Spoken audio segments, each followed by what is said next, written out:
Master ng kasalanan, artist ng pagpapakaapi. Alam mo yung pinaka nakakalito sa lahat, yung mga taong sila na yung dahilan ng sakit mo, sila pa yung magaling magpanggap na sila yung nagrabyado. Nobody plays the victim better than the person who caused the damage. Kasi minsan, sila pa yung maingay, sila pa yung nag-guilt trip, sila pa yung magpaparamdam na parang ikaw yung mali kahit alam mo sa sarili mo kung ano talaga yung nangyari. And here's the hard truth. Not everyone who looks hurt is innocent.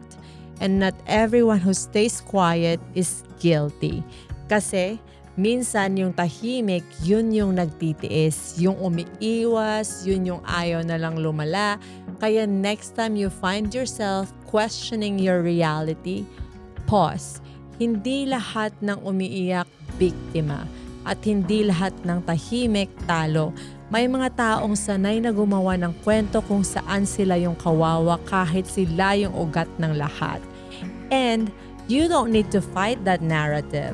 Just step back because truth doesn't need noise to be true.